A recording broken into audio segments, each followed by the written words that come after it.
რა არის სიმსუქნე და რატომ ითვლება ის ქრონიკულ დაავადებად? რა როლი აქვს ზოგადად ემოციურ კვებას და სტრესს სიმსუქნის განვითარებაში? როდის არის აუცილებელი ენდოკრინოლოგის ჩართულობა და რა მეთოდებია საჭირო იმისთვის, რომ ჯანსაღად და ეფექტურად დაიკლოთ მომატებული კილოგრამები?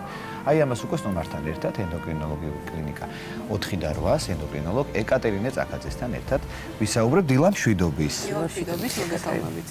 ეს თემა არის ამოუწურავი. ამავდროულად ხშირად ვსაუბრობთ ჩვენ ამ თემაზე, მაგრამ მგონია რომ რაც უფრო ხშირად ვისაუბრებთ, მით უფრო წავადგებით ადამიანებს და რაღაცნაირად პანდემიური ხასიათი მიიღო ზოგადად ამ პრობლემამ, ამიტომ ხშირი საუბარი საჭიროა.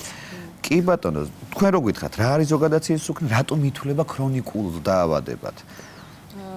მოგესალმებით კიდევ ერთხელ, ეს თემა ამოუწურავი უკვე მე რამდენი ეთერი ამ თემაზე ვსაუბრობთ, მაგრამ სალაპარაკო ალბათ არ დაილევა. სიმსუქნე ეს არის ქრონიკული არაგადამდები დაავადება, რომელიც ხასიათდება ორგანიზმში ჭარბი ცხიმოვანი ქსოვილის დაგროვებით და ეს ცხიმოვანი ქსოვილი არის არა მხოლოდ ინერტული კალორიების დეპო, არამედ ეს შეიძლება ჩავთვალოთ როგორც დამოუკიდებელი ენდოკრინული ორგანო, რადგან ეს ჰორმონალურად აქტიურია და გავლენას ახდენს ორგანიზმში თითქმის ყველა ორგანოზე და ორგანოთა სისტემაზე და მათ ფუნქციონირებაზე, მათ შორის ჰორმონების მხრივაც. აი ცხიმოვანი ქსოვილი, ანუ ადიპოციტები, როგორც მას სამედიცინო ენაზე ქვია, შეიცავენ ადიპოკინებს, ეს არის გრელინი და ლეპტინი. გრელინი ეს არის შიმშილის ჰორმონი, რომელიც იმატებს ჭარბი ცხიმოვანი ქსოვილის დროს და შესაბამისად ადამიანს აქვს გაზრდილი მატა. ეს ასე ვთქვათ, ჰორმონალური დარღვევები თავის მხრივ შემდეგ ისევ იწვევენ წონის მატებას და ეს არის ერთმანეთზე აკიდებული, ასე ვთქვათ, მანკიერი წრე. ჰორმონების დარღვევა იწვევს წონის მატებას თუ წონის მატება იწვევს ჰორმონების დარღვევას, ეს ერთგვარი ესეც საკითხია, კვერცხი უფრო ადრე გაჩნდა თუ ქათამი. თუმცა ნებისმიერ შემთხვევაში ამ ჰორმონალურ დარღვევებს აუცილებლად ესაჭიროება კორექცია. რათა წონის ხდება მოხდეს ეფექტურად, ჯანსაღად და არ, ასე ვთქვათ, გვინახავს ადამიანები, რომლებიც ცდილობენ ყველანაირად, მაგრამ წონაში ვერ იკლებენ. კი ბატონო. და სწორედ აი აქ უნდა ვეძებოთ მიზეზები, რატომ ხდება წონის გაყინვა, გაჩერება, გაჯიუტება. ეს არის მარტო კვებითი ამბავი, ხო? იმიტომ რომ ხშირად არის, რომ აი ვერ ვიკლებ, რომ სუმიდი ხარ, პირველი რაც გახსენება ისაა, რომ ალბათ მაინც ჭამ, ალბათ მაინც კი ბატონო. და ეს ჰორმონალური დარღვევები არის ხელის შემშელი. რა თქმა უნდა, საფუძველი მაინც არის კვება ამ ყველაფრის და ცხოვრების წესი. თუმცა ჰორმონალური დისბალანსი სერიოზულ პრობლემებს ქმნის ამ მხრივ და ამისი კორექცია ძალიან მნიშვნელოვანია წონის კლების პროცესში. და ქრონიკული რატომ არის? ანუ სულ არის მაინც საფრთხე ხო იმისა, რომ დიახ, გარდა ცხოვრების ჯანსაღი ცხოვრების წესის სიჯანსაღის ამაზე ზეგავლენას ახდენს სხვა უამრავი ფაქტორი, როგორიც არის თქვათ გენეტიკა, რომელიც ძალიან მნიშვნელოვანია, ასევე გარემო ფაქტორები, ფსიქოემოციური გარემო მდგომარეობა, ძილის რეჟიმის კი, ასე ვთქვათ, ძალიან მნიშვნელოვანია, იმიტომ რომ კვლევებით დამტკიცებულია, რომ ვინ თუ ადამიანს 6 საათზე ნაკლები წინავს დღე-ღამეში, წონის მატებისკენ. კი ბატონო, ანუ ამ შემთხვევაშიც გრელინის დონე იმატებს, ეს არის შიმშილის ჰორმონი და დღის განმავლობაში გამოუძინებელ ადამიანს უფრო მეტად შეა და შესაბამისად უფრო მეტ საკვებს იღებს და როცა ფხიზლობ, უფრო ხშირია კიდევაც. რაღაცა გაწუხებს უკვე, რაღაც შეგრძნები, რომ გძინავს, არა? კი ბატონო. ეკა ვისაუბროთ ასევე გართულებებზე, რომელიც ახლავს ამ ჭარბწონას, ხო? აი დავანახოთ ჩვენს მაყურებელს, რა შეიძლება იყოს ამის კიდევ თანდევი. პრაქტიკულად მთელს ორგანიზმზე ახდენს გავლენას სიმსუქნე, რომ დავიწყოთ გულის დაავადებებიდან ინსულტი, ინფარქტი, ხუთჯერ უფრო მომატებულია ინსულტის და ინფარქტის რისკი სიმსუქნის დროს, ძვალთასროღა დაავადებებზე, იწვევს ოსტეოართროზს, კი ბატონო, რა თქმა უნდა. ასევე მეტაბოლური დაავადებების გამომწვევია, როგორც არის მეორე ტიპის შაქრიანი დიაბეტი, არტერიული ჰიპერტენზია, დისლიპიდემია, ათეროსკლეროზი, ღვიძლის ცხიმოვანი ჰეპატოზი და გარდა ამისა, მნიშვნელოვნად მოქმედებს ასევე რეპროდუქციულ სისტემაზე, არა მხოლოდ ქალებში, არამედ მამაკაცებშიც.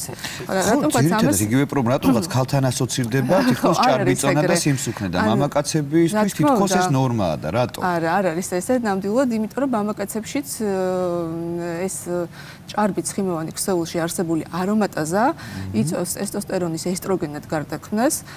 ტესტოსტერონი ეს არის მამაკაცური ჰორმონი და ესტროგენი ქალური ჰორმონი, ანუ მამაკაცური ჰორმონები გადაიქნება ქალურ ჰორმონებად. როცა ესტროგენის დონე მაღალია, გონადოტროპული ჰორმონები, ანუ ის ჰორმონები, რომელიც არეგულირებენ სასქესო ჰორმონების გამომუშავებას, იმისი დონე ციკლებს და შესაბამისად სტიმულაცია აღარ ხდება, რომ კიდევ გამომუშავდეს ტესტოსტერონი და ეს იწყებს ჰიპოგონადიზმს, ანუ ტესტოსტერონის ნაკლებობას, რაც კაცებში გამოხატულია ლიბიდოს დაქვეითებით, ერექციული დისფუნქციით შეიძლება იყოს გამოხატული და შეიძლება უშვილობითაც იყოს გამოხატული, იმიტომ რომ სპერმის ხარისხზეც მოქმედებს. რატომღაც მარტო ქალების რეპროდუქციულ სისტემას ექცევა ხოლმე ყურადღება. თუმცა აქ ესეც აუცილებლად გასათვალისწინებელია და ნუ ქალების შემთხვევაში რა თქმა უნდა იწვევს პოლიცისტური საკვერცხის სინდრომს, ხოლო ბოლო დროს ამ დაავადებამ შეიცვალა სახელწოდება მულტიფოლიკულური საკვერცხის სინდრომს უწოდებენ, იწვევს ანოვულაციას, მენსტრუალურ ციკლის დაკავებას და შესაბამისად ხშირად უშვილობასაც. მოკლედ კარგი არაფრისთვის არის და არც ერთი ორგანოსთვის ფაქტია ეს. კი ბატონო, და ამიტომ ქვია ეს, ანუ ამიტომ არის ქრონიკული დაავადება და ამიტომ ჭირდება კომპლექსური მიდგომა და მხოლოდ დიეტით ამ შემთხვევაში შეიძლება ვერ შემოვიფარგლოთ. თუმცა დიეტა და ცხოვრების წესი ისევ მეორებ ეს არის ფუნდამენტი სიმსუქნის მართვისთვის. სხვა ასე ვთქვათ ფაქტორებთან ერთად.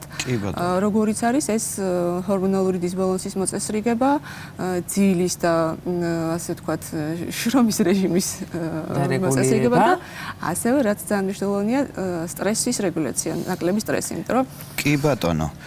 თუ შეიძლება რომ ესე ჰორმონალური დარღვევა დაგვემართოს და შემდეგ უკვე აი რა დროს უნდა მივიდეთ, ანუ დაიწყოს სიმსუქნე და რა დროს არის ენდოკრინოლოგის ჩართვა საჭირო, ანუ რა არის ის პირველი სიგნალი, როდესაც ჰორმონალური დარღვევა გვაქვს, დავიწყეთ წონაში მატება და აი როდის არის უკვე ექიმის ენდოკრინოლოგის ჩართვა. ასეთი მომენტი გვაქვს, დავიწყეთ წონაში მატება, ჩავცეთ განგაშის ზარი, რომ აი პლუს რამდენ დაახლოებით რამდენ კილოგრამზეა საუბარი. მითით რა 30-ზე ზემოთ როცა არის სხეულის მასის ინდექსი, ამ შემთხვევაში უკვე ნებისმიერ ვარიანტში უნდა გამოიკვლიო და გამორიცხო მაინც ეს ჰორმონალური დარღვევები.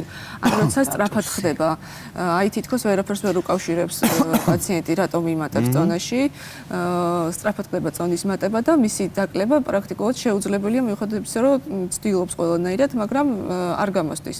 აი ჩვენ სიუჟეტი რომ ქალბატონზეც არის ეს ქალბატონის შორენა ჩვენი პაციენტი იყო, მრავალი წლის განმავლობაში ცდილობდა ესე დიეტებით გახდომას, იმერე ისევ იმატებდა რამდენიმე კილოგრამს იკლებდა, ამიტომ და ამ დაკლება მომატების პროცესში ავიდა 150 კილომდე. და ნუ მე ჩვენთან მოვიდა და უკვე როცა ჩავატარეთ გამოკვლევები, მას ჰქონდა სახეზე ჰორმონალური დარღვევა, როგორც არის ჰიპოთირეოზი, ფარისებრი ჯგუფის ფუნქციის დაქვეითება, ჰქონდა არტერიული ჰიპერტენზია, ჰქონდა დისლიპიდემია და ინსულინ რეზისტენტობა. რა თქმა უნდა, ჩვენ დავიწყეთ მედიკამენტური მკურნალობა, კვების რეჟიმის მოწესრიგებასთან ერთად და მან დაიკლო 30 კილო. ეს 30 კილო მე დაიკლო 1 წლის განმავლობაში. თქვათ ერთი შეხედვით შეიძლება ეს არ იყოს ასე ვთქვათ დიდი ციფრი და პაციენტებს უნდათ რომ უცებ დაიკლო. მესმის ეს სურვილი კიდე სხვა არის, მაგრამ მეორეა ჯანსაღად კლება, ხო? რა თქმა უნდა და ჩვენი მიზანი მე ყოველ პაციენტს ვეუბნები რომ თუ თქვენ მზად ხართ რომ გამოყვეთ გრძელვადიანი მკურნალობის პროცესში, მაშინ დავიწყოთ, იმიტომ რომ სხვანაირად ეფექტი უბრალოდ არ იქნება. ამ მოკლევადიან და ძალიან მკაცრ დიეტებს აქვს შემდეგ უკვე ეფექტი. სხვა მოგვერდითი მოვლენები და სხვა სტრესი სხეულის და ორგანიზმისთვის. ეკა მინდა კითხოთ ემოციურ კვებასთან დაკავშირებით და იმ სტრესთან, რომელიც ასევე გავლენას ახდენს წონაზე. აი აქ როგორ შეიძლება მართვა ამისი? ძალიან მნიშვნელოვანი ფაქტორია ემოციური კვება, იმიტომ რომ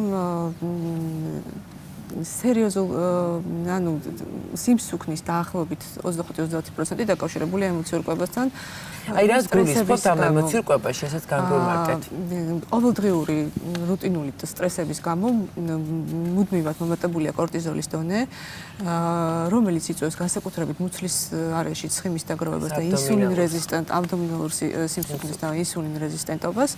და ამ სტრესის დასარეგულირებლად, კორტიზოლის დონის დასარეგულირებლად ადამიანი ცდილობს მიიღოს საკვები, აიმაღლოს დოფამინის დონე და ამითი იკმაყოფილებს, ასე ვთქვათ, თითქოს ებრძვის ამით სტრესს. სწორედ ამიტომ სისუქნის მკურნალობის კომპლექსში აუცილებლად თუ არის ეს პრობლემა, აუცილებლად უნდა ჩართული იყოს ფსიქოლოგია, რომ მასკარეში ვერ გამოვა. უკეთესი შედეგია ხოლმე ბევრად, ვიდრე როცა ფსიქოლოგია ჩართული, ვიდრე უბრალოდ შემოვიფარგლებით დიეტით. ამიტომ ჭირდება სიმსუქნის კომპლექსური მიდგომა და არა მხოლოდ დიეტა, რომლის მოპოვებას თქვათ ინტერნეტში შეუძლია ადამიანს და ყველგან შეუძლია. მაგრამ სიმსუქნე ამაზე მინდა გავამახვილო ყურადღება, რომ არის კომპლექსური პრობლემა და ჭირდება კომპლექსური მიდგომა ენდოკრინოლოგის, ნუტრიციოლოგის და ფსიქოლოგის მხრიდან, რათა მივიღოთ კარგი შედეგი და რაც მთავარია ეს შედეგი იყოს ასე ვთქვათ შენარჩუნებადი. გრძელვადიანი, დიახ. აი შემდეგი კითხვა ზუსტად ამასთან დაკავშირებულია, ხო? აი რატომ ხდება, რომ აი დაიკლება წონაში რაღაცა მოვა შედეგი და რაღაც ეტაპის მერე ისევ ხდება აღმავალი, ასე ვთქვათ, ეს წონის ციფრები. კი ბატონო, ის იმიტომ ხდება, რომ უმეტეს შემთხვევაში მიმართავენ ძალიან სწრაფად და ანუ სწრაფად უნდა შედეგი მიიღონ და ძალიან დაბალკალორიულ დიეტაზე გადადიან. ეს ავტომატურად 300 კალორიით რაციონის შემცირება იწვევს მადის გაორმაგებას. ანუ იმატებს ამ შემთხვევაში კალორია ბევრია, შესაძლოა. ანუ დეფიციტზე მაქვს საუბარი, როცა 300 კალორია დეფიციტი გვაქვს კალორიების, ანუ წონის კლება ხდება კალორიების დეფიციტის ფონზე, ხო, ისე არ ხდება. და ეს იწვევს მადის გაორმაგებას, იწვევს გრელინის დონის მატებას, უფრო მეტად შეა პაციენტს და ხანგრძლივად ამისი ასე თქვა მოთმენა და დათმენა ძალიან რთულია. და შესაბამისად მიდიან ხოლმე იმ ზღვრამდე, რომ საერთოდ ანებები თავს და როგორც კი გადადიან თავის ჩვეულ კვებაზე და კვების რეჟიმზე, სწრაფადო იმატებენ, შეიძლება უფრო მეტიც მოიმატოს, ვიდრე თქვა იყოს დიეტის დაწყებამდე. მაგის შედეგი. ამიტომ და კუჭი დაპატარავდება და მივეჩვევი არ არსებობს ეს ფენომენი. ამას ჭირდება დრო.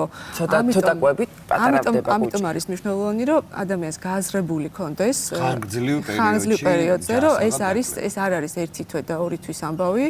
აი ჩვენს პაციენტს მე მაგალითად ვთქვა, რომ ჩვენ იმის შედეგის მისაღწევად დაგვჭირდება 2 წელი. თუ თქვენ მზად ხართ, რომ ეს 2 წელი გამომყვეთ, მაშინ დავიწყოთ და მითხრა, რომ მზად იყო და აგერ 1 წელი უკვე გავიდა და ფიქრობ 30 კილო დაიკლო. კიდე აქვს დასაკლები, რა თქმა უნდა, მაგრამ მოტივირებულია და მზად არის ამისთვის. კი ბატონო, როცა ხედავს შედეგს, თან არ არის ძალიან სტრესულ დიეტაზე. კი ბატონო. და ეს მისთვის უკვე გახდა ჩვეულებრივი ცხოვრების წესი. ჩვენი მიზანი სწორედ ეს არის, რომ ეს ცხოვრების წესით ვაქციოთ არა რაღაც ერთვიან გეგმად, ასე ვთქვათ, არამედ ცხოვრების წესად. მადლობა.